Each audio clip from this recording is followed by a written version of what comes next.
அருமையான தேவ பிள்ளைகளே, உயிர்த்தெழுதல் பண்டிகையை நாம் கொண்டாடுகிறோம். நாம் கிறிஸ்மஸ் ரொம்ப நல்ல அருமையாக கொண்டாடி பழகிட்டோம். ஆனால் இயேசு கிறிஸ்து அவர் மரித்து உயிரோடு எழுந்தார் என்கின்ற நிகழ்ச்சி வரும்போது அவ்வளோவா ஒன்றும் அதுக்கு ஒன்றும் பெரிய இன்ட்ரெஸ்ட் காட்டுறதா நமக்கு தெரியல. ஆனால் உண்மையாகவே உயிர்த்தெழுதல் ரொம்ப ஒரு விசேஷமான காரியம். அருமையான தேவ பிள்ளைகளே, ஒரு பிறப்பு இறப்பு இது ரெண்டு தான் உலகத்தில் ஒரு ரொம்ப முக்கியமான விசேஷமாக இருக்குது. இயேசு பிறந்தார் என்பது எவ்வளோ பெரிய மகிழ்ச்சி. இயேசு மரித்தார் என்பதும் மரணத்திலிருந்து அவர் உயிரோடு எழுந்தார் என்பதும் மிகப்பெரிய நிகழ்ச்சி. அல்லேலூயா, மிகப்பெரிய ஒரு நிகழ்ச்சியாகும். கிறிஸ்து இயேசு பிறந்ததினாலே கிறிஸ்மஸ் வந்துச்சு. ஆனால் இயேசு கிறிஸ்து மரித்து உயிரோடு எழுந்ததுனால தான் இன்றைக்கி கிறிஸ்தவமே இன்றைக்கி நிற்கிது. கிறிஸ்தவம் இன்றைக்கி உயிரோடு இருப்பதற்கு காரணம் இயேசு மரித்து உயிரோடு எழுந்ததினால்தான். அல்லேலூயா. இன்றைக்கி பூமியில் கோடி மக்கள், கோடான கோடி ஜனங்கள் பிறக்கிறார்கள், மரிக்கிறார்கள், அதோட கதை முடிஞ்சுது. ஆனால் உலகத்தில் ஒரே ஒரு மனிதர் மட்டும்தான் மரித்தார் என்றும் அவர் மீண்டும் உயிரோடு கூட எழுந்தார் என்றும் நிரூபிக்கப்பட்ட சத்தியம். அல்லேலூயா சொல்லுவோமா, ரூபிக்கப்பட்ட சத்தியம் அது.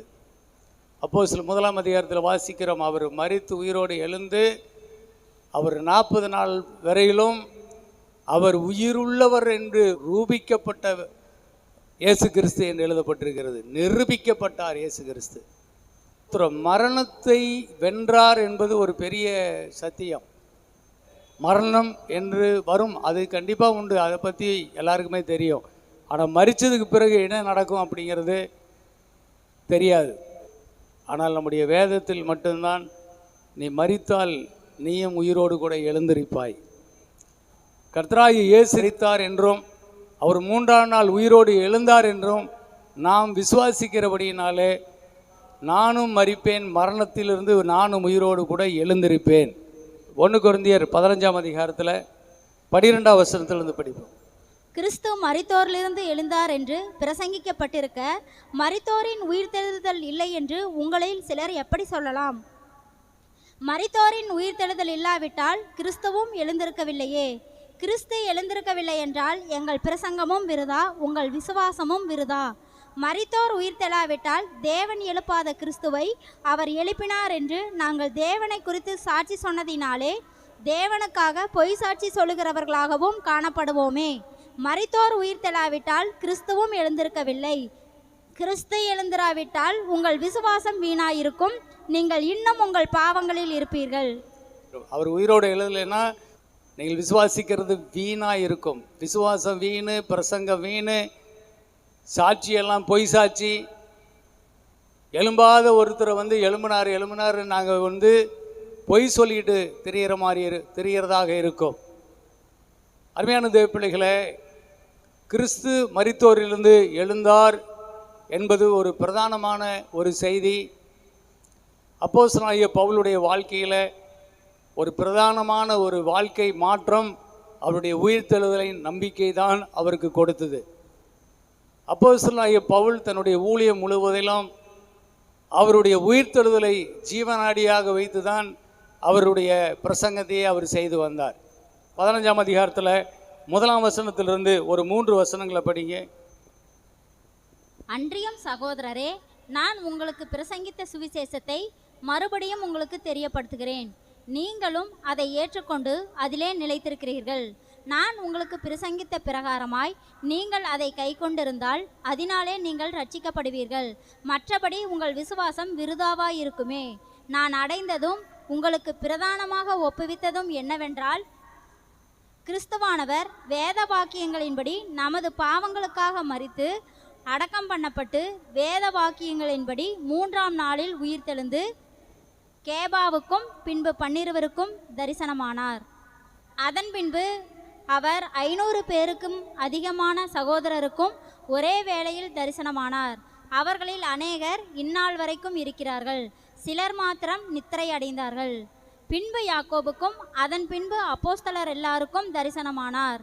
எல்லாருக்கும் பின்பு அகால பிறவி போன்ற எனக்கும் தரிசனமானார்.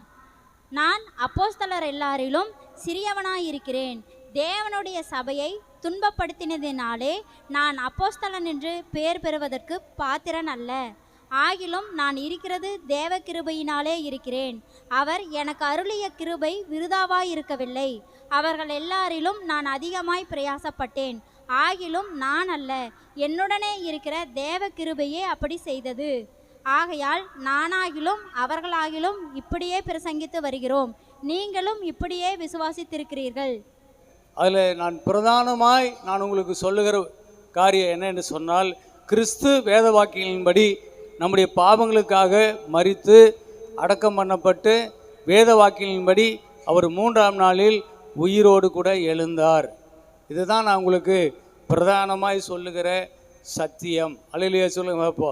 ஆமேன். இந்த வார்த்தையை பிரதானமாக எடுத்துக்கிட்டு அவர் ஊர் ஊராக போய் தேசம் தேசமாக போய் இயேசு கிறிஸ்துவை பிரசங்கம் பண்ணி பூமி முழுவதும் கிறிஸ்து இயேசுவுக்குள்ளாக சுவிசேஷத்தினால் நிரப்பினார். பவுலை குறித்து சொல்லும்போது அவங்க சொல்கிறாங்க, இதோ உலகத்தை கலக்குகிறவர்கள் இங்கே வந்து விட்டார்கள் அப்படி சொல்லுவாங்க. அப்போது இயேசு கிறிஸ்துவனுடைய உயிர்த்தெழுதல் பிரசங்கம் தான் இந்த உலகத்தையே கலக்குச்சு. இந்த உலகத்தை பூச்சக்கரம் முழுவதும் ஒரு கொள்ளை நோய் போல இவர்கள் தங்களுடைய இயேசு உயிரோடு எழுந்தார் என்ற வசனத்தை வைத்து இந்த பூமியில் பிரசங்கம் பண்ணி அதை அப்படியே பரப்பி நிரப்பிட்டு இருக்கிறாங்க. அந்த நாட்களிலே இயேசு உயிர்த்தெழுந்தார் என்ற பிரசங்கம் அது பலமாய் ரூபிக்கப்பட்ட பிரசங்கம். அது அந்த செய்தி அறிவிக்கப்படும் போதெல்லாம் தேவன் நிறைய அற்புதங்கள் அதிசயங்களை செய்து அவரும் என்ன செய்தார், தான் உயிருள்ள தேவனாய் இருக்கிறேன் என்பதை நிரூபித்து காட்டிக்கொண்டே இருந்தார். அல்லேலூயா. உயிர்த்தெழுதலின் செய்தியிலே தான் தேவன் அதிகமாய் மகிமைப்பட்டு கொண்டு வந்தார். வேத வாக்கியங்களின்படி கிறிஸ்து நம்முடைய பாவங்களுக்காக மரித்து அடக்கம் பண்ணப்பட்டு வேத வாக்கியங்களின்படி 3ஆம் நாள் உயிரோடு எழுந்தார். எழுந்தவர் யாருக்கெல்லாம் தரிசனமானார்? அவர் சொல்கிறாரு, கேபாவுக்கு, அப்புறம் பின்பு 12 பேருக்கும், அப்புறம் அதன் பின்பு 500 பேருக்கும் அதிகமானவர்கள் சகோதரர்களுக்கு ஒரே வேளையிலேயும் தரிசனமானார். அதற்கு பிறகு அவர்களில் அநேகர் இந்நாளிலும் கூட அவர் உயிரோடு கூட இருக்கின்றார்கள், சிலர் மாத்திரம்தான் மரித்திருக்கிறார்கள் என்றும் அதையும் அவர்களுக்கு சொல்லுகிறார்.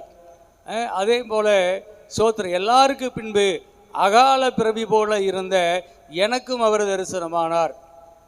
நான் அப்போஸ்தலர் எல்லாரிலும் சிறியவனாக இருக்கிறேன். தேவனுடைய சபையை துன்பப்படுத்துகிறதுனாலே நான் அப்போஸ்தலன் என்று பேர் பெறுவதற்கு பாத்திரன் அல்ல. ஆகிலும் நான் இருக்கிறது தேவனுடைய கிருபையினாலே இருக்கிறேன். அவர் எனக்கு அருளின கிருபை விருதாவாய் இருக்கவில்லை. அவர்கள் எல்லாரிலும் நான் அதிகமாய் பிரயாசப்பட்டேன். ஆகிலும் நான் அல்ல, என்னுடன் இருக்கின்ற தேவ கிருபையை அப்படி செய்தது. பவுல் அவர் சொல்கிறாரு, இயேசு உயிரோடு கூட இருக்கிறார் என்ற ஒரு செய்தி அவருடைய உள்ளத்தின் ஆழத்தில் நல்ல பதிஞ்சிருச்சு பாருங்க. ஆனால் ஆரம்பத்தில் அவர் அப்படிப்பட்ட ஒரு அறிவு தெளிவு உள்ளவராக அவர் இருக்கலை. அவர் கிறிஸ்தவர்கள் என்றாலே அருவருப்பான மக்களாக பார்த்து கொண்டிருந்தார். அவர் கிறிஸ்தவர்கள் எல்லாம் பிடிச்சு எருசலேமுக்கு கட்டி இழுத்துட்டு வந்து அவங்களெல்லாம் சித்திரவதை செய்து இயேசு கிறிஸ்து அப்படின்னு சொல்கிறவரை மறுதலிக்க செய்கிறவர்களாக இருந்தார்கள். அடித்து துன்பப்படுத்தி இயேசுன்னு சொல்லுவியா, இயேசு கடவுள்னு சொல்லக்கூடாது, இயேசு ஆண்டவர் சொல்லக்கூடாது, அவர் உயிரோடு எழுந்தார்னு சொல்லக்கூடாதுன்னு தான் என்ன செய்தாங்க, அவரை பிரசங்கிக்கூடாது. அப்படி தான் அப்போஸ்தலர்களை அங்கே தேவாலயத்தில் பிரசங்கம் பண்ணும்போது அவங்கள கொண்டு போய் கட்டி வச்சு அவங்கள அடிக்கிறாங்க. பவுலும் அவங்களோட சேர்ந்தவன் தான், அவனும் போய் நிறைய பேரை கொண்டு வந்து கட்டி வச்சு அடிச்சிட்டு இருக்கிறான். இப்படிப்பட்ட ஒரு துன்மார்க்கமாய் ஜீவித்து கொண்டிருந்தவன் ஒரு நாள் ஆண்டவராய் இயேசு கிறிஸ்து அவனுக்கு தரிசனமானார். எப்படி தமஸ்குவுக்கு பவுல் குதிரை மேலே ஏறி அவன் கிறிஸ்தவர்களை பிடிக்கிறதுக்காக போயிட்டு இருக்கும்போது தேவன் அவனுக்கு தரிசனமானார். அப்போஸ்தலர் 11 வாசிக்கிறோம், தேவன் அவனுக்கு தரிசனமானார். அந்த சூரிய ஒளி, மத்தியான வேளை சூரிய ஒளியிலும் அதிக பிரகாசம் உள்ள ஒரு வெளிச்சம் திடீரென்று அவனுக்கு முன் தோன்றியது. அந்த வெளிச்சத்தை கண்டான். அது அவன் கண்களை குருடாக்கி விட்டது. அப்பொழுது அவன் தரையில் விழுந்து விட்டான்.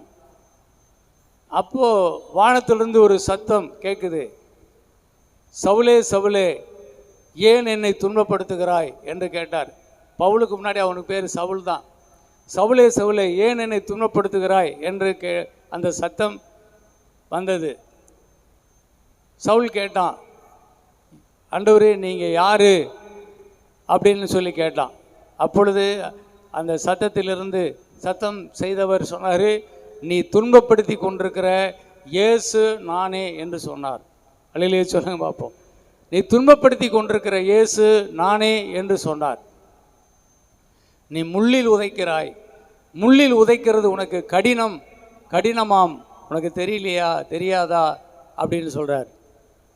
போதையில் இருக்கிறவன் முள்ளு மேலே விழுந்து எழுந்திரிச்சான்னா அவனுக்கு என்ன செய்யாது, சொரணை இருக்காது, வலி தெரியாது.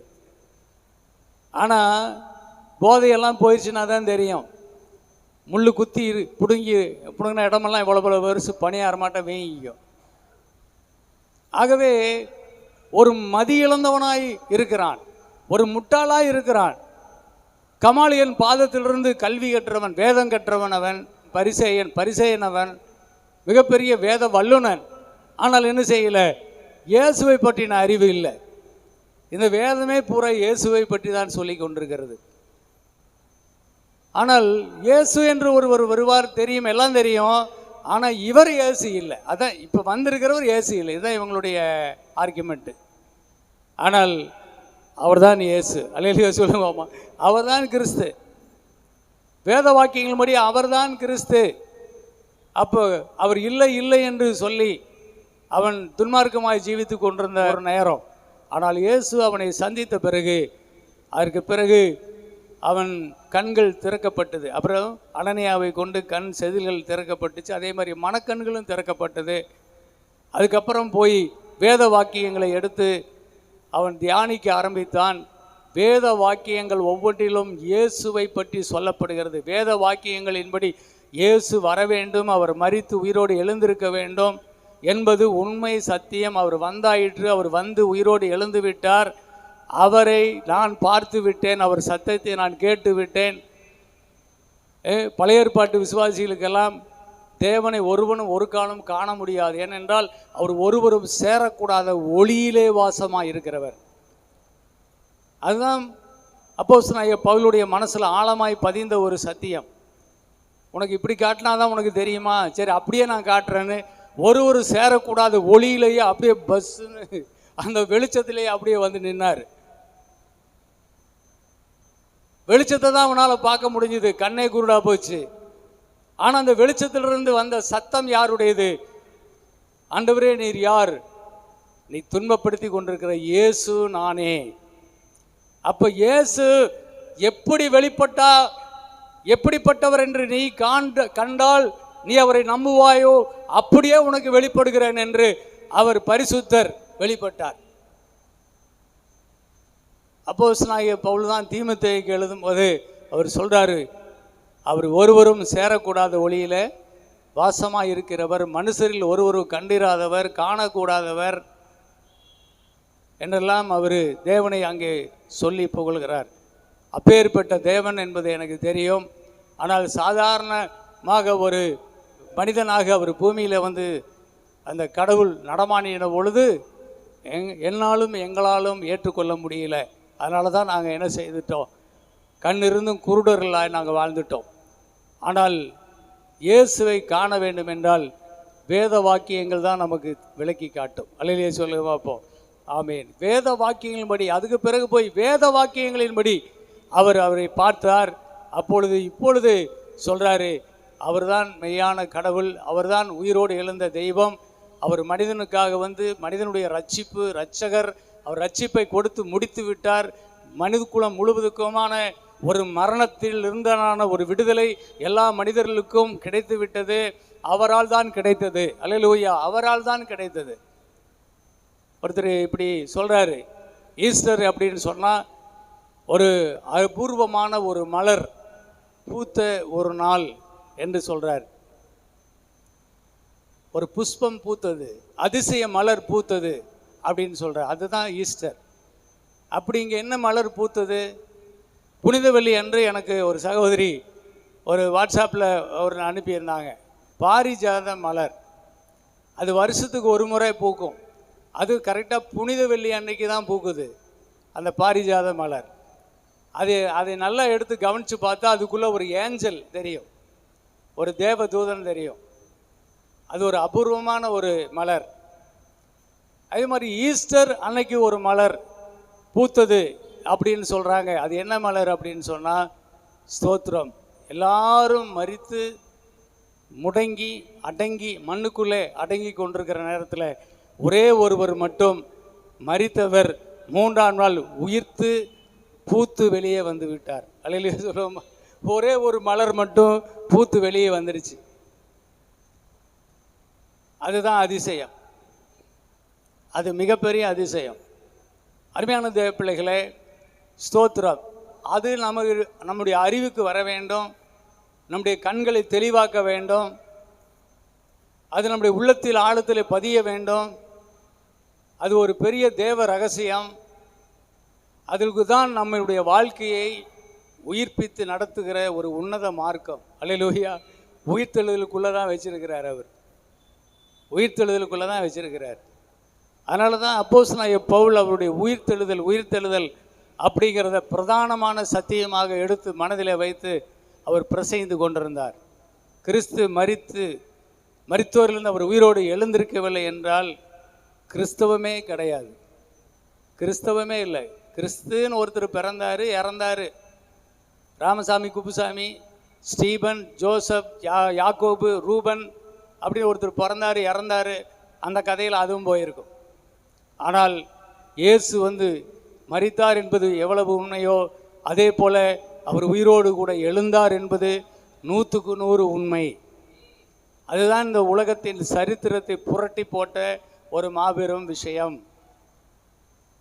அருமையான தேவ பிள்ளைகளே, பிறப்பில் நாம் அவரை பற்றி அறிந்து கொண்டாடுகிறதை காட்டிலும் அவருடைய மரணம் பற்றி நாம் தியானித்தோம். அது ரொம்ப அற்புதமாக இருந்துச்சு.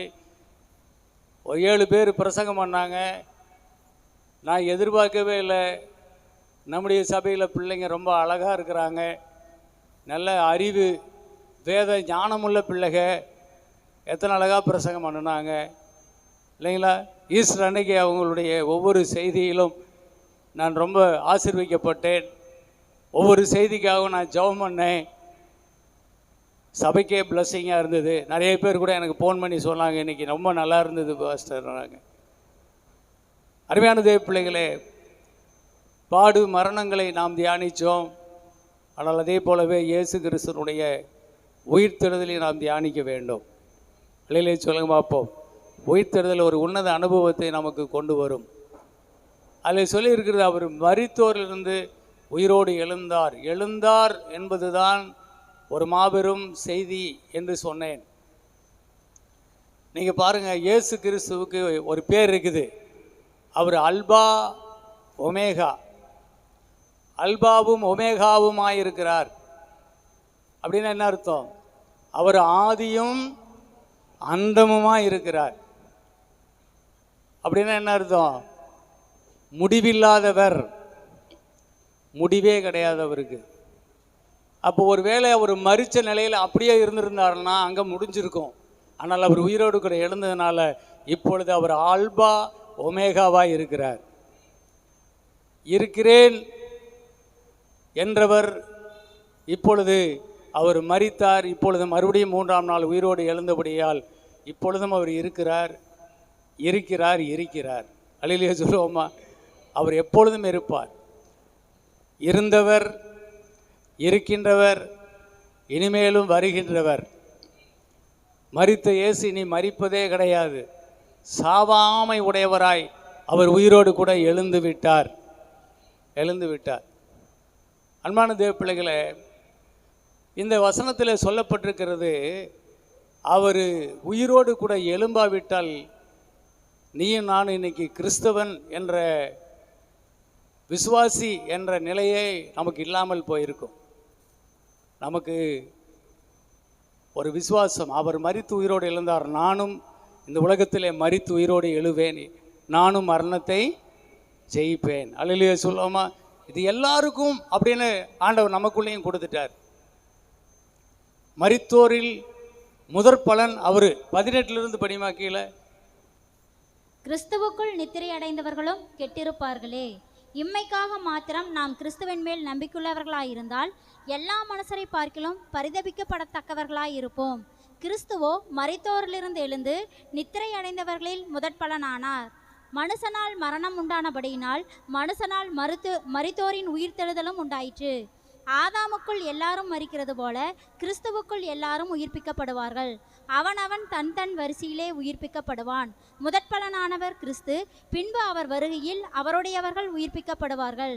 அதன் பின்பு முடிவு உண்டாகும்.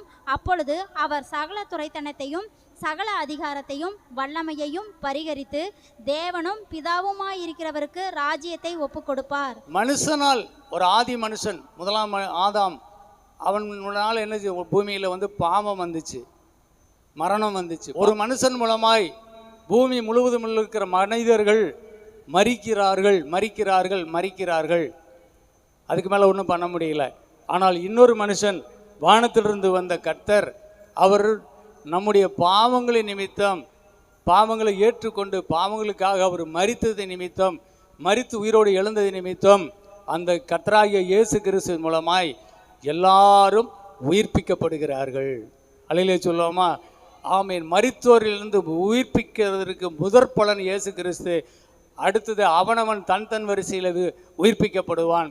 ஆகவே ஸ்தோத்திரம். இந்த இயேசுவை விசுவாசிக்கிற அத்தனை பேரும் உயிர்த்தெழுதலின் வல்லமையை பெற்று கொண்டவர்கள். அல்லேலூயா சொல்லுவோமா? ஆமேன், ஆமேன். அருமையான தேவ பிள்ளைகளே, இந்த உலகத்தில் யாரும் மரணத்துக்கு தப்ப முடியாது. ஒரு நாள் எல்லாருமே பிறப்பு, மரணம், இறப்பு இருக்கத்தான் செய்யும். ஆனால் கிறிஸ்துவுக்குள் மரிக்கிறவர்கள் மட்டும் பாக்கியவான்களாக இருப்பார்கள். ஏனென்றால் அவர்கள் தங்கள் பிரயாசங்களை விட்டு ஒழித்து அவர்கள் இளைப்பாறுவார்கள். ஆனால் வேதம் சொல்லுகிறது, அவர் ஆரவாரத்தோடு எக்கால தூதனுடைய சத்தத்தோடு அவர் வானத்தில் எழுந்தருளி அவர் வரும்போது என்ன நடக்கும்? கிறிஸ்துவுக்குள் மரித்தவர்கள் முதலாவது உயிரோடு கூட எழுந்திருப்பார்கள். பிறகு உயிரோடு இருக்கிற நாம் என்ன செய்வோம்? அந்த நேரத்தில் நாம் உயிரோடு இருந்தால் நாம் அப்படியே மரணத்தை காணாமல் மறுரூபமடைந்து நாம் ஆண்டவரை எதிர்நோக்கி நாமும் பறந்து ஆண்டவரை போய் சேர்ந்து கொள்வோம். ஆகவே இந்த விதமாய் கர்த்தர் என்ன செய்திருக்கிறார்? அவரை விசுவாசிக்கிறவர்களுக்கு உயிர்த்தெழுதலின் வல்லமையை நமக்குள்ளே வைத்து விட்டார். அல்லேலூயா, ஆமேன். இதான் யோவான் 11ஆம் அதிகாரத்தில் இயேசு சொன்னார், லாசரு அவனை உயிரோடு எழுப்பும் முன்பதாக அவர் மார்த்தாள் மரியாளுக்கு சொன்ன விஷயம் என்னது? என்னை விசுவாசிக்கிறவன் மரித்தாலும் பிழைப்பான், மரியாமலும் இருப்பான். நீ விசுவாசிக்கிறாயா என்று கேட்டார். அப்போ ஸ்தோத்திரம், கிறிஸ்துவை விசுவாசிக்கிறவர்கள், கிறிஸ்து எனக்காக பாடுபட்டு மரித்தார், என்னுடைய பாவங்களை நிவர்த்தி செய்துவிட்டு அவர் பாவம் இல்லாத பரிசுத்தராய், அவர் மகா பெரிய ஆண்டவராய், அவர் உயிரோடு கூட எழுந்து விட்டார், அவர் உயிரோடு கூட இருக்கிறார். அல்லேலூயா, உயிரோடு கூட இருக்கிறார் என்று விசுவாசிக்கிற தேவ பிள்ளைகள் மட்டும்தான் என்ன செய்தார்கள்? அவருடைய விசுவாசத்தின்படி உயிரோடு கூட எழும்புவார்கள். அல்லேலூயா சொல்லுங்க பார்ப்போம். கிறிஸ்தவ வாழ்க்கைக்குள்ள ஒரு மிகப்பெரிய ஒரு நம்பிக்கை, மரிப்போம் ஆனாலும் உயிரோடு கூட எழுந்திருப்போம்.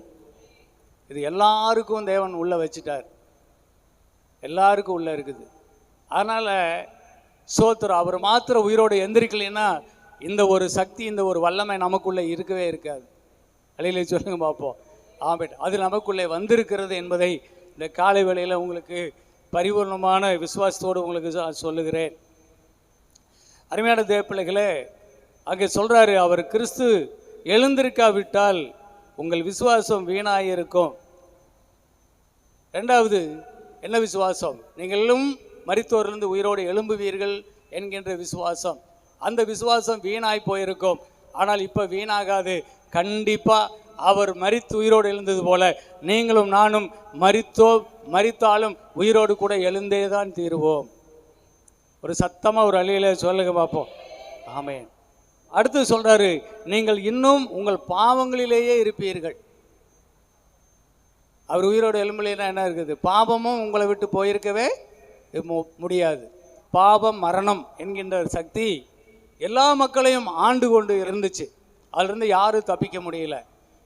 ஆனால் இந்த ஆண்டவராய் இயேசு கிறிஸ்து வேத வாக்கியின்படி நம்முடைய பாவங்களுக்காக அவர் சிலுவையிலே அறையப்பட்டு அவர் மரித்ததினாலே நமக்குள்ளே இன்றைக்கு பாவம் என்கின்ற ஒரு சக்தியினுடைய ஆளுகை அது நம்மை விட்டு பிடுங்கி எடுக்கப்பட்டு விட்டது. விடுதலை என்கின்ற மீட்பு என்கின்ற ஒரு ஆசீர்வாதம் உங்களுக்கு எனக்கும் கொடுக்கப்பட்டு இருக்கிறது. அல்லேலூயா சொல்லுங்க பார்ப்போம். ஆமென். அவர் உயிரோடு எழும்பலைன்னா நீங்கள் பாவங்களிலேயே செத்து போய் இருப்பீங்க. ஆனால் அவர் உயிரோடு கூட எழுந்ததுனால பாவம் என்கின்ற சக்தியிலிருந்து நீங்கள் மீட்கப்பட்டு விட்டீர்கள் என்று இயேசு சொல்லுகிறார். அல்லேலூயா. ஆமென். நீங்கள் பாவம் என்கின்ற ஒரு சக்தியிலிருந்து விடுதலையாக்கப்பட்டு விட்டீர்கள். அருமையான தேவ பிள்ளைகளே, இந்த பாவம் என்கின்ற பிசாசினுடைய பாவம் மரணம் என்கின்ற அதிகாரம் இன்றைக்கு தேவனுடைய பிள்ளைகளாகிய உங்கள் மேலேயும் எம் மேலேயும் இனி அது அதிகாரம் கொள்ளவே முடியாது. அதிகாரம் கொள்ளவே முடியாது. நீ இதை விசுவாசித்து என்ன செய்யணும்? நான் பாவத்திலிருந்து விடுதலையாக்கப்பட்ட தேவ பிள்ளை, அதனால் இனி நாம் ஒன்றும் பண்ண வேண்டியதில்லை. அவர் நமக்கு இலவசமாய் பாவ மன்னிப்பாகிய மீட்பை நமக்கு தந்து விட்டார் என்று எழுதியிருக்குது. அல்லேலூயா சொல்ல பார்ப்போம். பாவ மன்னிப்பாகிய மீட்பு இலவசமாய் ஒவ்வொரு கர்த்தருடைய பிள்ளைகளுக்கும் ஒவ்வொரு ஆணுக்கும் பெண்ணுக்கும் கொடுக்கப்பட்டு விட்டது. ஒரு பெரிய சத்தியம் இது. இயேசு வந்துட்டாரு. அவர் உலகத்தை ஆக்கினைக்குள்ளாக தீர்க்கும்படி நான் உலகத்துக்கு வரல, உலகத்தை நான் ரட்சிப்பதற்காகவே வந்தேன் என்று யோவான் 3ஆம் அதிகாரத்தில் அவர் சொன்னார். 16ஆம் வசனத்துக்கு கீழே நீங்கள் படிச்சீங்கன்னா, நான் உலகத்தை ஆக்கினைக்குள்ளாக தீர்க்க வரல, உலகத்தை அவருடைய பாவத்திலிருந்து ரட்சிப்பதற்காகவே நான் உலகத்திற்கு வந்தேன் என்று இயேசு சொன்னார். ஆகவே தான் அந்த விபச்சாரத்தில் கையும் மையுமாய் பிடிக்கப்பட்ட ஸ்திரியை கொண்டு வந்து இயேசு முன்னாடி நிறுத்தின பொழுது இயேசு என்ன செய்தார்? அந்த ஸ்திரியை விடுதலை செய்தார். முதல்ல அவளை கல்லெறிஞ்சு சாகடிக்க நினைச்சவங்க கையிலிருந்து விடுதலை செய்தார். என்ன பண்ணார்? உங்களில் எவன் பாவம் செய்யவில்லையோ அவன் முதலாவது கல்லை இந்த ஸ்திரீ மேலே எரியட்டும் அப்படின்னு சொன்னார். பாவம் செய்யாத ஆள் யாருமே இல்லை. வேதம் தெளிவாக சொல்லுது, எல்லாரும் பாவம் செய்து ஏகமாய் கெட்டு போனார்கள், நன்மை செய்கிறவன் ஒருவனும் இல்லை, ஒருவனாகிலும் இல்லை. அதனால தான் இயேசு இறங்கி வந்தார். அதனால் அவருக்கு நல்லா தெரியும், எவனும் என்ன செய்ய முடியாது, இந்த பொண்ணு மேலே கல் போட்டு சாகடிக்க முடியாது. நல்லா தெரியும் அவருக்கு. நல்லா அடிங்கடா அப்படின்னார். ஒருத்தனும் அடிக்க முடியல, எல்லாம் கல்லை போட்டுட்டு போயிட்டாங்க. அப்போது இயேசு கிறிஸ்து ஒருவர் மட்டும் நியாயப்பிரமாணத்தை விட்டு மீறாதவர், குற்றஞ்சாட்டப்படாதவர், நீதிபரர். அவர் கண்டிப்பாய் நியாயப்பிரமாணத்தின்படி அந்த பெண்ணை கொல்லக்கூடிய சக்தி அவர் ஒருத்தருக்கு தான் இருக்குது. ஆனால் அவர் அதை செய்யலை. ஏன் செய்யலை? இந்த யோவான் 3ஆம் அதிகாரம் 17, 18, 19 வாசிக்கிறோம்.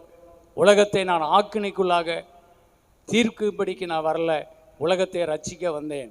ஆகவே என் முன்னாடி நிற்கிற அந்த பெண்ணை உன்னை பார்த்து நான் சொல்லுகிறேன், உன்னை ரட்சிக்கும்படி தான் நான் வந்தேன், உன்னை கொல்ல நான் வரவில்லை, உன்னை நான் ஆக்கினைக்குள்ளாக தீர்ப்பது இல்லை சொல்லிட்டு சொன்னார், போ இனி பாவம் செய்யாதே. அல்லேலூயா சொல்லுங்க பார்ப்போம். போ இனி பாவம் செய்யாதே. அருமையான தேவ பிள்ளைகளை, ஒரு பெரிய இரக்கம் கிருபை இன்றைக்கு ஒவ்வொரு தேவ பிள்ளைகள் மேலும் வந்திருக்கிறது. இயேசு முன்னாடி வந்துட்டீங்கன்னாவே போதும், அவருடைய முகத்தின் ஒளி உங்களை ரட்சித்து விடுகிறது. அவர் மேல் வைக்கும் விசுவாசம் உங்களை பாவமர ரட்சித்து உங்களை புதிதாக்கி தேவ பிள்ளைகளை உங்களை ஆசீர்வதித்து விடுகிறது, உங்களை நீதிமான்களாக்கி விடுகிறது, உங்களை பரலோகத்தின் பிள்ளைகளாக மாற்றி விடுகிறது. நம்புங்கள், நம்புங்க.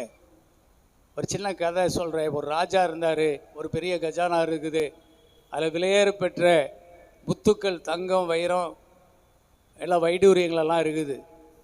அது யாருமே அவ்வளோ சாதாரணமாக உள்ளே போய் எடுத்துட முடியாது. ஆனால் அந்த கஜானாவுக்குள்ளே ஒரு நாள் ராஜா பார்க்கும்போது நிறைய பொக்கிஷங்கள் காணாமல் போயிருப்பதை கண்டுபிடிச்சாராம். கண்டுபிடிச்சிட்டு இது எப்படி இவ்வளவு பொக்கிஷங்கள் காணாமல் போச்சு என் நாட்டுக்குள்ளே, அது ராஜாவுடைய கஜானாவுக்குள்ளேயே வந்து திருடுற அளவுக்கு எவனாரு அவன், உடனே அவனை தேடி கண்டுபிடிங்க அப்படின்னு அவர் துப்பறியும் அந்த வல்லுநர்களுக்கெல்லாம் கட்டளையிட்டார். அவங்க போய் ஒரு ஆளை பிடிச்சிட்டாங்க, அவனை மாறு வேடத்தில் சுற்றினான், பிடிச்சிட்டாங்க. நீ தானா இவ்வளோ நாளாக ரகசியமாக திருடிட்டு இருந்தவன் அப்படின்னு சொல்லி அவனை பிடிச்சி கொண்டு வந்துட்டாங்க.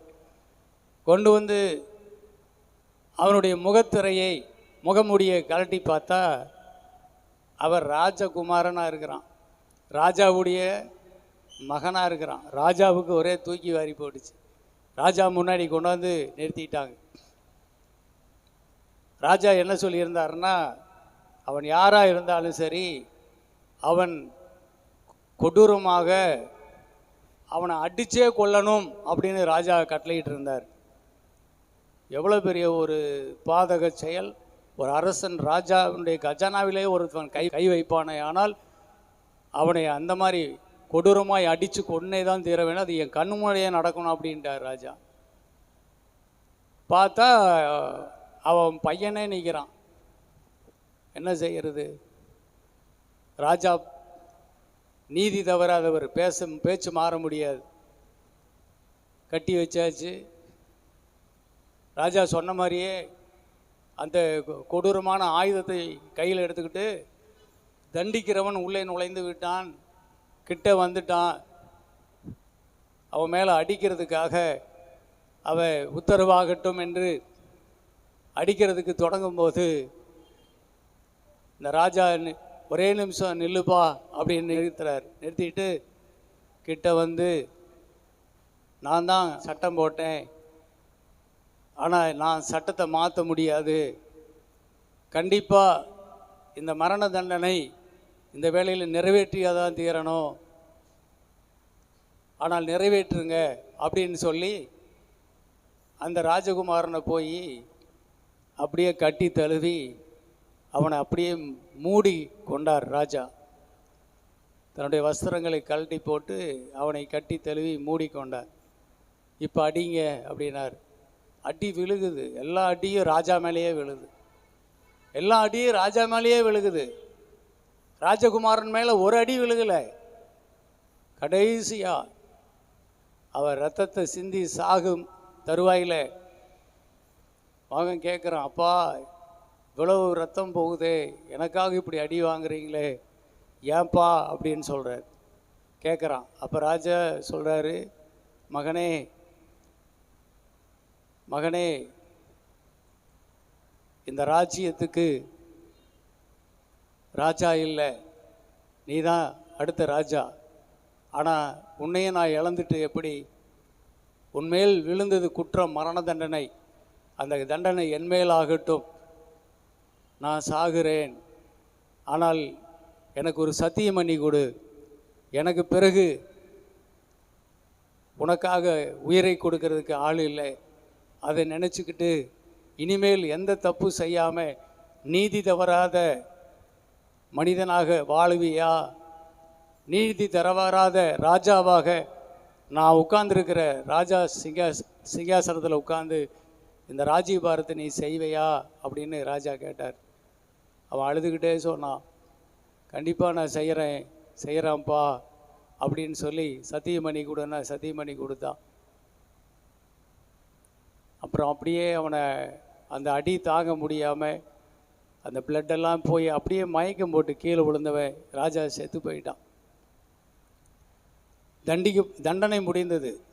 ஒருவர் தான் மரணம், மரிச்சாச்சு. ஆனால் மரிக்கும் முன்பதாகவே ராஜா என்ன செய்தார்? அவன் அருகில் இருந்த கிரீடத்தை எடுத்து அவன் மகனுடைய தலைமையில் வச்சுட்டு தான் செத்தார்.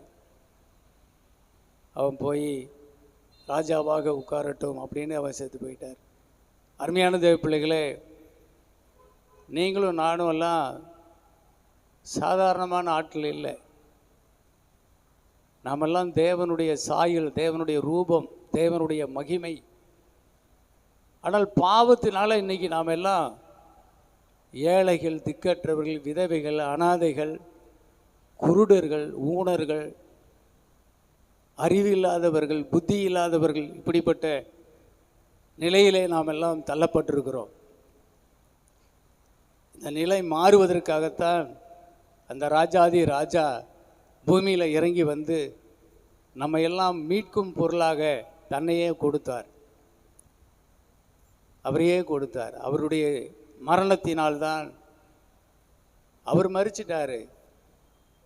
அவருடைய மரணத்தினால தான் இன்னைக்கு நாம் எல்லாம் உயிர்ப்பிக்கப்பட்டு இருக்கிறோம். வழியிலே சொல்லுவோமா?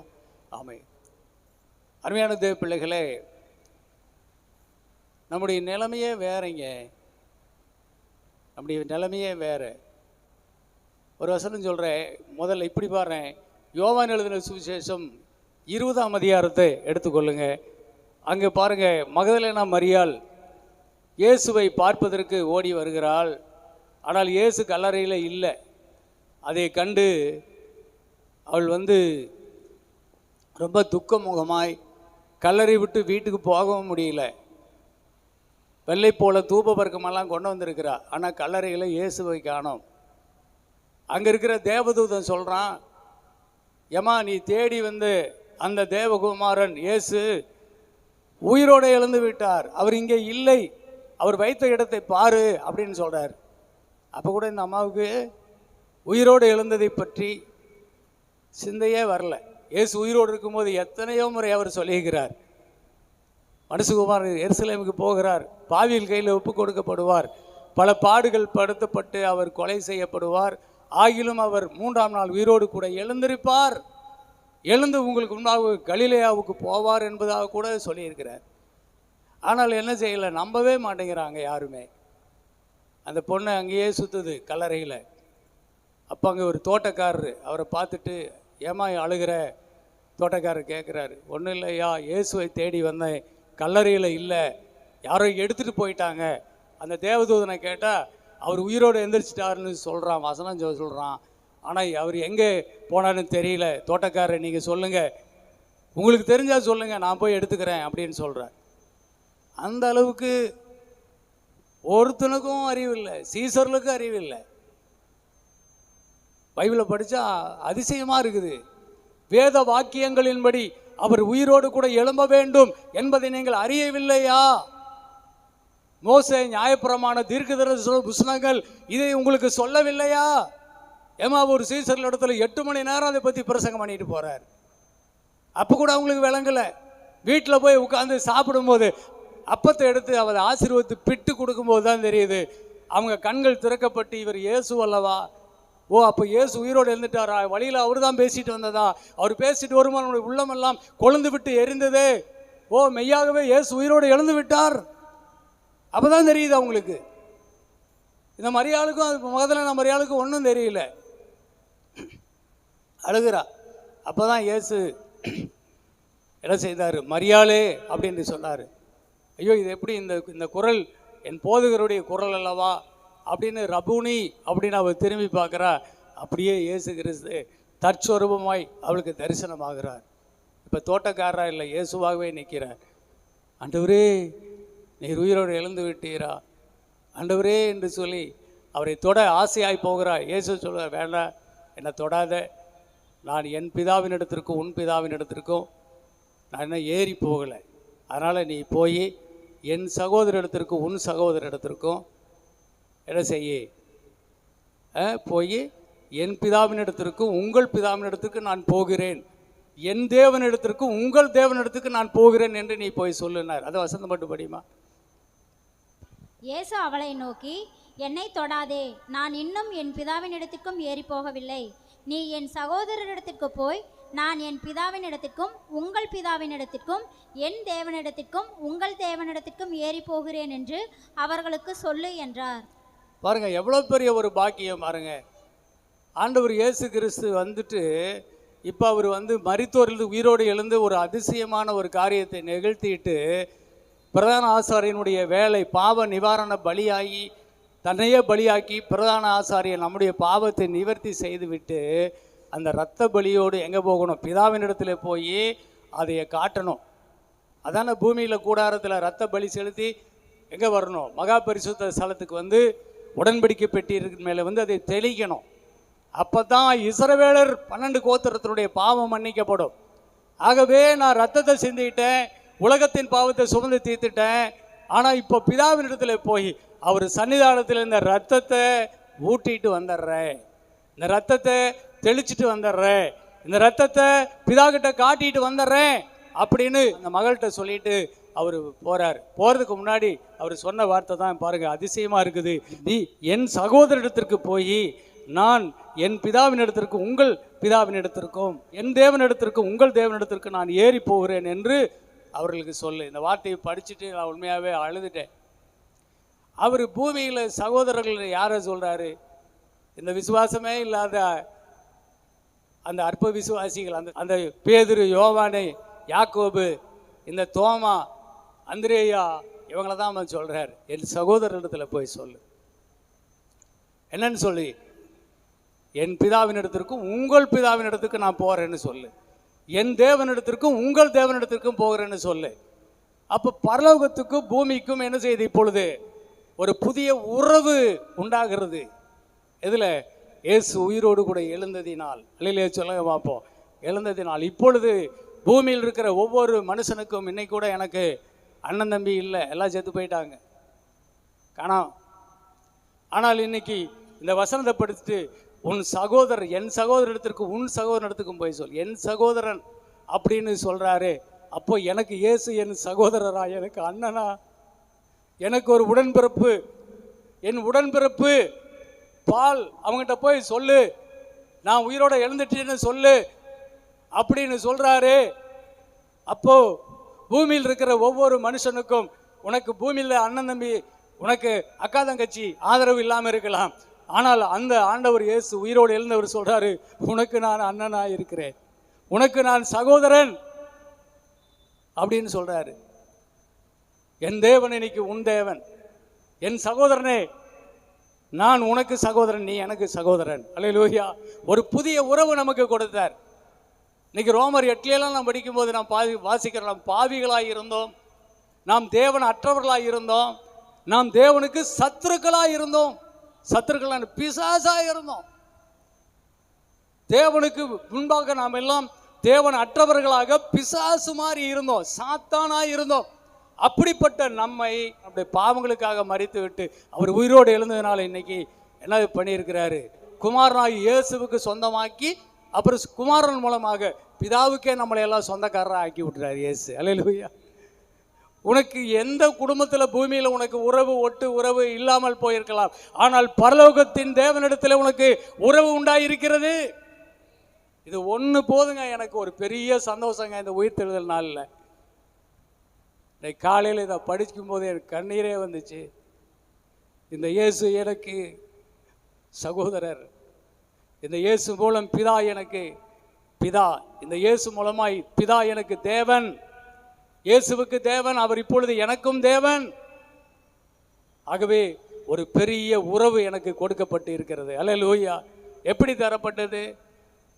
யோவான் எழுதின சுவிசேஷம் 1:12 சொல்லுகிறது, அவருடைய நாமத்தின் மேல் விசுவாசம் உள்ளவர்களாகி அவரை ஏற்றுக்கொண்டவர்கள் எத்தனை பேர்களோ அத்தனை பேர்களும் தேவனுடைய பிள்ளைகளாகும்படி அவர்களுக்கு அதிகாரம் கொடுத்தார். விசுவாசிக்கிறவர்களுக்கு அதிகாரம். இயேசு கிறிஸ்துவை மெய்யான தேவன், மெய்யான இரட்சகர், அவர் எனக்காகவே பூமியில இறங்கி வந்தார். என் பாவங்களை அவர் சுமந்து தீர்த்து விட்டு எனக்காகவே அவர் உயிரோடு கூட எழுந்து என்னை ரட்சிப்பதற்காக என் கூடவே இருக்கிறார். விசுவாசி, அவர் மூலமாய் நீ தேவனுடைய பிள்ளையாகிறாய், அவர் மூலமாய் இயேசுவுக்கு சொந்த சகோதரனாகிறாய். பரலோக தேவனிடத்துல உனக்கு, பரலோகத்துக்கு பூமிக்கு உனக்கு ஒரு பெரிய உறவு உண்டாகிறது. அல்லேலூயா. பெரிய பாக்கியங்க. கடைசியாக இந்த ஒரே ஒரு காரியம் சொல்கிறேன். வெளிப்படுத்தின விசேஷம் 12 படிங்க. அதில் இந்த யோவான் சீசனை பார்த்தீங்கன்னா அடிக்கடி போய் அப்படியே மெல்ல இயேசுக்கிட்ட உட்காருவார், அப்படியே மெல்ல அவர் மடியில் சாகிவார். அப்புறம் என்ன செய்வார்? மெல்ல அவர் நெஞ்சு மேலே போய் படுத்துக்குவார். அடிக்கடி அவர் அப்படி தான் செல்ல பிள்ளை, இயேசுவின் மடி தேடுற பிள்ளை அது. அதனால தான் சிலுவையில் தாய்க்காக ஏங்குற குழந்தையா அவரை பார்த்துட்டு சீசனை அதோ உன் தாய், ஸ்திரியை அதோ உன் மகன் என்று அவங்க 2 பேருக்கும் ஒரு உறவை கொடுத்தார். அந்த மாதிரி இயேசுவின் மார்பிலே போய் படுத்து கொள்கிறவன் தான் இந்த யோவான் சீசன். ஆனால் இந்த சீசன் அப்படி இயேசுவின் அரவணைப்பில் இருந்தவன் இப்பொழுது இயேசு மரித்தோர்ந்து உயிரோடு எழுந்த பிறகு இயேசுவை பார்க்கிறான். எப்படி பார்க்கிறான்? எடுங்க 1ஆம் அதிகாரம் 13ஆம் வசனத்திலிருந்து படிங்க. வெளிப்படுத்தல் 1ஆம் அதிகாரம். அந்த 7 குத்துவிளக்குகளின் மத்தியிலே நிலையங்கி தரித்து மார்பருகே பொற்கச்சை கட்டியிருந்த மனுஷகுமாரனுக்கு ஒப்பானவரை கண்டேன். அவருடைய சிரசும் மயிரும் வெண் பஞ்சை போலவும் உறைந்த மலையைப் போலவும் வெண்மையாயிருந்தது. அவருடைய கண்கள் அக்கினி ஜுவாலையைப் போல் இருந்தது. அவருடைய பாதங்கள் உலைக்களத்தில் காய்ந்த பிரகாசமான வெண்கலம் போல் இருந்தது. அவருடைய சத்தம் பெருவெள்ளத்து இரைச்சலை போல் இருந்தது. தமது வலது கரத்திலே 7 நட்சத்திரங்களை ஏந்தி கொண்டிருந்தார். அவர் வாயிலிருந்து இருபுறமும் கருக்குள்ள பட்டயம் புறப்பட்டது. அவருடைய முகம் வல்லமையாய் பிரகாசிக்கிற சூரியனைப் போல் இருந்தது. நான் அவரை கண்டபோது செத்தவனைப் போல அவருடைய பாதத்தில் விழுந்தேன். அப்பொழுது அவர் தம்முடைய வலது கரத்தை என்மேல் வைத்து என்னை நோக்கி, பயப்படாதே, நான் முந்தினவரும் பிந்தினவரும் உயிருள்ளவருமாய் இருக்கிறேன். மரித்தேன், ஆனாலும் இதோ சதா காலங்களிலும் உயிரோடு இருக்கிறேன். ஆமேன். நான் மரணத்திற்கும் பாதாளத்திற்கும் உரிய திறவுகோள்களை உடையவராய் இருக்கிறேன். ஆமேன். போதும். அருமையான தேவ பிள்ளைகளே, இப்போ அந்த யோவான் அதே யோவான் தான். உயிர்த்தெழுந்த பிறகு இயேசு அந்த யோவானுக்கு தரிசனமாகும் போது அவன் பார்க்கிறான், அவர் நிலையங்கி தரித்தவராய் நிற்கிறார்.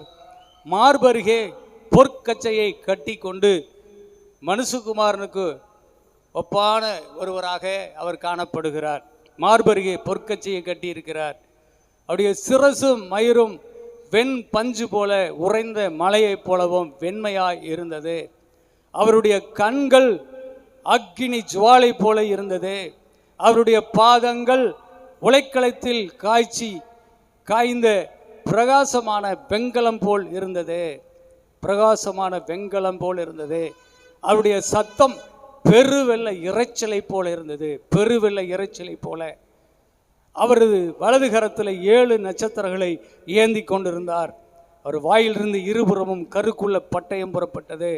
அவருடைய முகம் வல்லமையாய் பிரகாசிக்கிற சூரியனைப் போல் இருந்தது. நான் அவரை கண்ட பொழுது செத்தவனைப் போல் அவருடைய பாதத்தில் விழுந்தேன். செத்தவனைப் போல் அவருடைய பாதத்தில் விழுந்தேன். அருமையான தேவ பிள்ளைகளே, இப்பொழுது உயிர்த்தெழுந்த இயேசுவினுடைய இன்னொரு ரூபம், அவருடைய மகிமையின் ரூபம் இப்பொழுது யோவான் பார்க்கிறார். அவர் அசத்தலாக இருக்குது, பயமுறுத்தலாக இருக்கிறது. அருமையான தேவ பிள்ளை, இதுவும் இயேசுதான். சாதாரணமாய் பூமியில வந்து நடமாடின அந்த பாதங்கள் தான் இப்பொழுது உலைக்களத்தில் காட்சி எடுக்கப்பட்ட வெண்கலம் போன்ற பிரகாசமுள்ள கால்களாக அது காணப்படுகிறது. அவருடைய தலைமயிர், அவருடைய மார்பு பொற்கட்சியை கட்டி இருக்கிற அந்த மனுஷகுமாரனை அவர் பார்க்கிறார். அக்னி ஜுவாலை போன்ற கண்கள் இப்பொழுது பார்க்கிறார். அருமையான தேவ பிள்ளைகளே, இந்த மாதிரி வல்லமையாய் பிரகாசிக்கிற சூரியனை போல இருந்தது அவருடைய முகம். இப்படிதான் இப்போ இயேசுவை நாம் பார்க்க தெரிந்து கொள்ளணும். இதுதான் தேவனுடைய வலது பார்சத்தில் ஜெயங்கொண்டவராய் சிங்காசனத்தில் வீற்றிருக்கிறவருடைய தோற்றம். இதுதான். நீ யாரை பார்த்து கொண்டிருக்கிற? இயேசுனா எப்படி? உயிருள்ளவர், உயிரோடு எழுந்தவர். எப்படிப்பட்டவர்? அவர் உனக்காகவே இதை செய்து முடித்தார். உன்னை பாதுகாக்க, உன்னை ரட்சிக்கவே, உனக்கான வலுவான சக்தி வாய்ந்த தேவ பிள்ளையாய் உன்னை காக்கும்படிக்கு அவர் உயிரோடு இருக்கிறபடியால் உன்னை ரட்சிக்க காக்க வல்லமை உள்ளவர். அல்லேலூயா. அதற்காகவே இப்படிப்பட்ட ஒரு பலத்த தோற்றத்தை அவர் உடையவராய் இருக்கிறார். பார்த்த பொழுது அவன் செத்தவனை போல தரையில விழுந்தான். அப்பொழுது அவர் சொன்னார், பயப்படாதே யோவான், நீ பயப்படாதே. நான் முந்தினவரும் பிந்தினவரும் உயிருள்ளவருமாய் இருக்கிறேன். நான் மரித்தேன், ஆனாலும் இதோ சதா காலங்களில் உயிரோடு இருக்கிறேன். ஆமேன். மரணத்துக்கும் பாதாளத்துக்கும் உரிய திறவுகோலை உடையவராக இருக்கிறேன். உயிரோடு எழுந்து நான் இருக்கிறேன். யாரும் அழிக்க முடியாத ஒரு சக்தியாக நான் இருக்கிறேன். ஜீவனாய் நான் இருக்கிறேன். மரணமோ பாபமோ பாதாளமோ நரகமோ எதுவும் தேவ பிள்ளையே உன்னை மேற்கொள்ள முடியாது. ஏனென்றால் உனக்கும் எனக்கும் நடுவே இந்த இயேசு நிற்கிறார். அல்லேலூயா. ஆமென். இந்த பாவத்துக்கும் பாதாளத்துக்கும் நரகத்துக்கும் நடுவே, எனக்கும் நடுவே இயேசு இருக்கிறார். ஆகவே என்னை காப்பார். அதே மாதிரி நீயும் விசுவாசி, உன்னையும் அவர் பாதுகாப்பார். அல்லேலூயா, உன்னையும் பாதுகாப்பார். இந்த விசுவாசம் தேவ பிள்ளைகளாய் உனக்கும் எனக்கும் கண்டிப்பாய் உண்டாயிருக்க வேண்டும். தேவ பிள்ளைகளே, இனிமேல் நீங்கள் இயேசுவை பார்க்குறதுனா இப்படி தான் பார்க்கணும். அவர் எருசலேம் வீதியில் சுற்றி திரிந்த இயேசுவை போல பசியிலும் பஞ்சத்திலும் ஏழையாய் பரதேசியாய் அலைந்து திரிந்த இயேசுவாகவே பார்த்துட்டு இருக்காதீங்க. அவர் உயிரோடு எழுந்து வேற மாதிரி இருக்கிறார். அல்லேலூயா, வேற மாதிரி இருக்கிறார். அவர் எதுக்காகலாம் அப்படி இருக்கிறார்? அப்படி இன்னைக்கு நேற்று நைட்டா முந்தா நாள் படிச்சுக்கிடும் போது பார்த்தேன் நான். ஆமாம், பாபிலோன் நகரம் ஒரே நாளில் விழுந்து போனது. அதனுடைய செல்வம், வெள்ளி பொண்ணு தங்கம் வைரம் வைடூரியம் எல்லாம் அழிஞ்சது. அது கப்பலில் அது ராஜரிகம் பண்ணது எல்லாம் எரிஞ்சு நாசமாக போச்சு. ஒரே நாளில் விழுந்தது, அழிந்தது. பாபிலோன் நகரம் அழிந்தது, அதனுடைய செருக்கு அழிந்தது அப்படின்னு சொல்லப்படுகிறது. இதெல்லாம் அப்படியே படிச்சுட்டே வந்தேன். ஸ்தோத்திரம். இப்படிப்பட்ட ஒரு சம்பவங்களை செய்தவர் யார் என்றால், அவருடைய நாமம் என்ன என்றால், இரத்தத்திலே தோய்க்கப்பட்ட வஸ்திரத்தை உடையவராய் இருந்தார். அவருடைய நாமம் வார்த்தை என்பது. அவருடைய சிரசின் மேலே ஒருவரும் அறிந்து கொள்ள முடியாதபடி அவர் ஒரு புதிய நாமம் அவருக்கு எழுதப்பட்டிருந்தது. அவருடைய சிரசின் மேலே ஏராளமான வினோதமான வல்லமை மிக்க வரங்கள் மிக்க நிறைய கிரீடங்கள் அவருடைய சிரசின் மேலே இருந்தது. அவருக்கு ஒப்பானவன் ஒருவனுமே இல்லை. ஆகவே இந்த பூமியில் அவர் ஒருவரே அரசு ஆளுவார் என்று எழுதியிருக்கிறது. அல்லேலூயா, அப்படிப்பட்டவர். இன்னைக்கு பார்க்கிற அத்தனை ராஜாக்கள் எல்லாமே ஒரு நாள் விழுந்து போயிடுவாங்க. அத்தனை ராஜ்யங்கள் விழுந்து போயிடும். இன்னைக்கு நடந்துட்டு இருக்கிற யுத்தம் நடக்குதில்லை, அது சம்பவம் அப்படியே கண்ணு முன்னாடி வந்துச்சு. பாபிலோன் ஒளிந்தது, அதனுடைய செருக்கு ஒளிந்தது. எல்லா மக்களும் தங்களுடைய வெள்ளியும் பொன்னையும் தங்களுடைய வைரங்களையும் வைடூரைகளையும் விசாரிக்கிறதுக்கு, கேட்டு வாங்கிறதுக்கு, விலை கொடுத்து வாங்கிறதுக்கு ஆள் இல்லை. எல்லாத்தையும் தூக்கி எறிஞ்சிட்டு ஓடிடுவாங்களாம், மதிக்க மாட்டாங்க. ஏன்னா சோத்துக்கே வழி இல்லை. இன்னைக்கு அப்படி ஆகிப்போச்சு நாடு. அப்புறம் தங்கம் என்ன வச்சிருந்து என்ன பண்ணுறது? வைரத்தை பொட்டியில் போட்டு பூட்டி வச்சு என்ன பண்ணுறது? எதுக்குமே மதிப்பு இல்லை.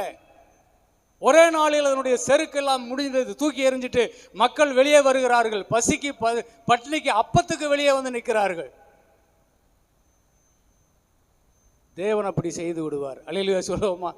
ஆமாம், அருமையான தேவ பிள்ளைகளே, ஸ்தோத்திரம். இந்த யுத்தத்தை குறித்து அடிக்கடி ஜோசப் என்கிட்ட சொல்லிகிட்டே இருப்பான். நான் அப்பெல்லாம் இப்போ இதாக எருசலேம் சத்துருக்களால் சூழப்பட்டு இருக்கும், அது அதோட விதி. எப்பொழுது இந்த ராஜா இந்த இயேசுவை புறக்கணித்து அவர்கள் கொண்டு போய் சிலுவையில் அறைந்து இவர்களுக்கு ராஜாவா இருக்க வேண்டாம் என்று அவரை புறம்பே தள்ளி போட்டார்கள். அப்புறம் பாதுகாப்பு வெளியே போயிருச்சு இல்லை, புறஜாதிகள் நம்மகிட்ட வந்துருச்சு இல்லை இப்போ. அதனால இப்போ அவங்களுக்கு சத்துருக்களால் சூழப்பட்டு கொண்டே இருக்கிறது. அல்லேலூயா சொல்லுவோமா? சமாதானம் இல்லை. ஆண்டவர் சொன்னார், எருசலேமின் சமாதானத்துக்காக வேண்டிக்கிங்கன்னாரு. வேண்டிக்கிட்டு இருக்கிறோம், அவ்வளவுதான். ஆனால் சோத்திரம், இப்பொழுது கர்த்தர் உன்னிடத்தில் இருக்கிறார், என்னிடத்தில் இருக்கிறார். உயிரோடு எழுந்த இயேசு புறஜாதிகள் இடத்துல வந்து நமக்கு தேவனாய் அவர் இருக்கிறதுக்காய் கர்த்தரை சோத்திரம் பண்ணுங்க பார்ப்போம். நீங்கள் மகிழ்ச்சியாக இருங்க தேவ பிள்ளைகளை. நீங்கள் இந்த மாதிரி இயேசுவை பார்த்து பாருங்க. நோய், வியாதி, பாவம், இந்த பிசாசு கொண்டு இருக்கிற எந்த கட்டுகளும் தடைகளும் உடைக்கப்பட்டு போயிடும். ஏன்னா நீ பார்க்கிற விதம் தான். என் இயேசு அக்னி ஜுவாலை போன்ற கண்களை உடையவர், உலைக்களத்திலே காய்ச்சப்பட்ட வெண்கலம் போன்ற பாதங்களை உடையவர், பொற்கட்சியை கட்டி கொண்டு இருக்கின்றார்.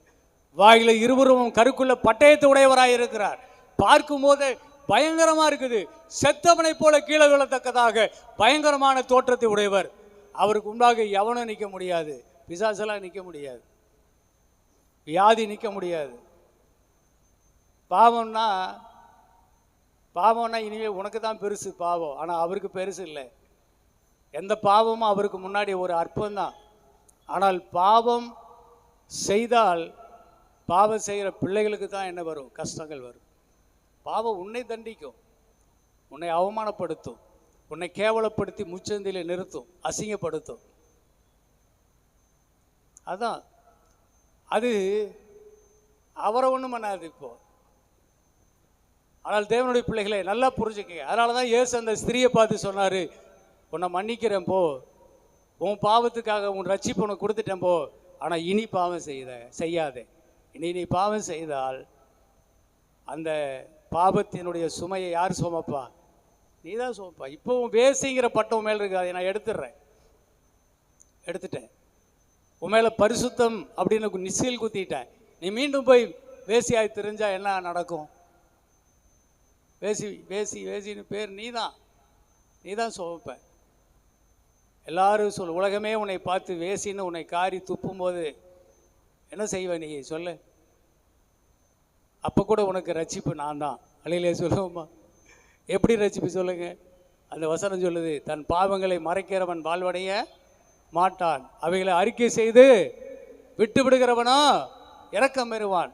ஆண்டவரே, நீங்கள் ஒரு நாள் என் பாவத்தை மன்னிச்சு என்னை சுற்றியும் அந்த இஸ்ரவேல் மூப்பர்கள், ஆசாரிய சங்கம் எல்லாம் என்னை கல்லெறிஞ்சு கொல்ல வந்து நின்ன பொழுது அவங்க கையில் என்னை காப்பாற்றி விட்டீங்க. அப்புறம் பின்னொரு நாள் சிலுவையில் ரத்தத்தை சிந்தி எனக்கு ரட்சிப்பை பூர்ணமாக கொடுத்துட்டீங்க. ஆனால் மீண்டும் இந்த பாவத்தை செஞ்சு நான் பாவி ஆகிட்டேன். இது என்னைய சுற்றி வருது. இது எனக்கு அருவருப்பாக இருக்குது, அசிங்கமாக இருக்குது. 4 பேர் முன்னாடி என்னை அசிங்கப்படுத்துது, நான் வாழ முடியல. என்னை மன்னியும். உளுந்திருக்கீல, அவர்கிட்டயே உளுந்துரு. உன் பாவங்களை மீண்டும் மன்னிப்பார். அல்லேலூயா. உன் பாவங்களை மன்னித்து அது ரத்தாம்பர சோப்பா இருந்தாலும் அதை மீண்டும் அதை கழுவி உன்னை வெண்பஞ்சு போல் மாற்றி உன்னை மீண்டும் பரிசுத்தவானாக பரிசுத்தவாட்டியாக நிறுத்துவதற்கு அந்த தேவன் வல்லவராய் இருக்கிறார். அந்த உயிர்த்தெழுதலின் தேவன் இன்னைக்கு வல்லவராய் இருக்கிறார். உன்னை விட்டு விடவே மாட்டார். அதனால இனி உனக்கு நரகம் என்பது ஒன்று இருக்குன்னா அது உன்னால தான். நீ அவரை அறியாததுனால, அவருடைய உயிர்த்தெழுதலின் வல்லமை உன்னை எப்படி ரட்சிக்கிறது என்பதை நீ புரிந்து கொள்ளலைன்னா என்ன செய்வ? உன் பாவத்திலே நீ செத்து போவ. அதுக்கு நாம் பொறுப்பு இல்லை. அதனால் உனக்கு இயேசுவின் உயிர்த்தெழுதலை பற்றி தெரிந்து கொள்ள வேண்டும். அவருடைய சத்தியம் உனக்கு நல்லா புரிய வேண்டும். அவருடைய உயிர்த்தெழுதலால் உனக்கு உண்டாகிற எல்லா ஆசீர்வாதங்களையும் நானும் நீயும் அறிந்து கொண்டு இந்த உலகத்தில் விடுதலையாய் நாம் வாழ வேண்டும். அல்லேலூயா சொல்லுங்க. கர்த்தர் நம்மை ஆசீர்வதிப்பாராக. கர்த்தரை நன்றியோடு ஸ்தோத்திரம் பண்ணுவோமா?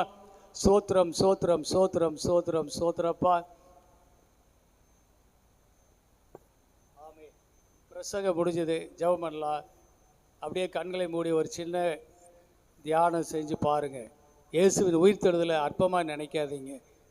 சிலுவையில் அறையப்பட்ட அவரே அல்லாமல் இவர் ஒன்றையும் உங்களுக்கு முன்பாக நான் நிறுத்த மாட்டேன். அவருடைய உயிர்த்தெழுதல், வேதவாக்கில் உயிர்த்தெழுதலை மட்டுமே பிரதானமாய் நான் உங்களுக்கு முன் வைப்பேன். ஏன்னா அதுதான் நான் பாவமே செய்து வீழ்ந்து போனாலும் மீண்டும் என்னை உயிர்ப்பிக்கிறது சக்தி அதற்குத்தான் உண்டு. ஆகவே அதுதான் தேவனுக்கும் எனக்கும் உறவை உண்டு பண்ணும். அதுதான் இயேசுவுக்கும் எனக்கும் உறவை உண்டு பண்ணும். ஆகவே இந்த உயிர்த்தெழுதலின் சக்தியோடு தான் நான் வாழப்போகிறேன். நான் மரித்தாலும் இயேசு அவருடைய உயிர்த்தெழுதலின் வல்லமையால் என்னை உயிர்ப்பிப்பார் என்று இந்த காலை வேளையிலே நான் விசுவாசிக்கிறேன். ஒரு புதிய நம்பிக்கையோடு நான் இங்கிருந்து புறப்பட போகிறேன் என்று ஒப்பு கொடுங்க பார்ப்போம். ஒப்பு கொடுங்க, ஜெபம் பண்ணுங்க பார்ப்போம். ஜெபிங்க பார்ப்போம். அப்படியே கண்களை மூடுங்க, ஜெபிப்போம். பரலோக பிதாவே, இந்த காலை வேளை உயிர்த்தெழுதலின் இயேசுவை தியானித்தோம். உடைய உயிர்த்தெழுதலின் வல்லமை எப்படிப்பட்டது என்று தியானித்தோம். கண்டிப்பாக அது எங்களுக்காகத்தான். எங்கள் பாவத்தின் நிமித்தம்தான் நீர் செத்தீர். எங்கள் பாவத்தின் நிமித்தம்தான் நீர் ஆண்டவர் ரட்சிப்பதற்காக உயிரோடு எழுந்தீர். பாவத்தை நிவர்த்தி செய்து விட்டீர். நாங்கள் பரிபூர்ணமாய் ரட்சிக்கப்பட்டு விட்டோம், விசுவாசித்தோம், நீதிமான்கள் ஆனோம்.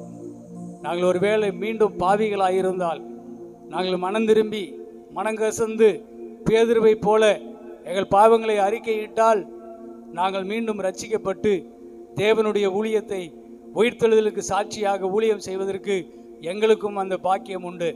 நாங்கள் விசுவாசிக்கிறோம். இந்த உயிர்த்தெழுதலின் நாளிலே ஆண்டவரே, எங்களுடைய பாவ குற்றங்களை எங்களுக்கு மன்னியும். எங்களை அடிமைத்தனப்படுத்தி வைத்திருக்கிற எங்களுடைய அறியாமை என்னும் இருளிலிருந்து எங்களை விடுவியும். உம்முடைய உயிர்த்தெழுதலின் வல்லமை எங்களை ரட்சிக்கட்டும். உம்முடைய உயிர்த்தெழுதலின் வல்லமை எங்களை ரட்சிக்கட்டும். இப்படி சொல்லுங்க, உயிர்த்தெழுதலின் வல்லமை என்னை ரட்சிக்கட்டும். சொல்லுங்க, இந்த உயிர்த்தெழுதலின் வல்லமை என்னை ரட்சிக்கட்டும். இயேசுவே, வாயை திறந்து சொல்லுங்க பாப்போம் எல்லாரும். இந்த இயேசு கிறிஸ்துவின் உயிர்த்தெழுதலின் வல்லமை என்னை பாவ மரணம் பிசாசின் கட்டுகளில் இருந்து என்னை விடுதலை ஆக்குவதாக. இயேசுவின் நாமத்தில் எங்களுக்கு விடுதலை உண்டாகட்டும். எல்லா கட்டிகள் மறையட்டும். கேன்சர் கட்டிகள் மறையட்டும். எல்லா வியாதி கட்டுகள் உடைக்கப்படட்டும். எல்லா நரம்பு தளர்ச்சிகள் இப்பொழுது மறையட்டும். இயேசுவின் நாமத்தில் பரிபூர்ணமான தெய்வீக சுகம் தேவனுடைய சபையை இப்பொழுது நிரப்பட்டும். உயிர்த்தெழுதலின் வல்லமை உடைய பிள்ளைகளுக்கு ஆரோக்கியத்தை உண்டு பண்ணட்டும், ஆசீர்வாதத்தை உண்டு பண்ணட்டும். இயேசுவின் நாமத்தில் கட்டளையிட்டு ஜெபிக்கிறோம். என்னென்றைக்குமாய் எங்கள் கண்களுக்கு முன்பாக உம்மை நாங்கள் இவ்விதமாக ஜெயம் கிறிஸ்துவாக நாங்கள் வைத்து நாங்கள் பாடி மகிழ்ந்து கொண்டாடி வாழ உதவி செய்யும். இயேசுவின் நாமத்தில் ஜெபிக்கிறோம் நல்ல பிதாவே. ஆமென், ஆமென். அல்லேலூயா, அல்லேலூயா, அல்லேலூயா. ஆமென். உட்காருவோம்.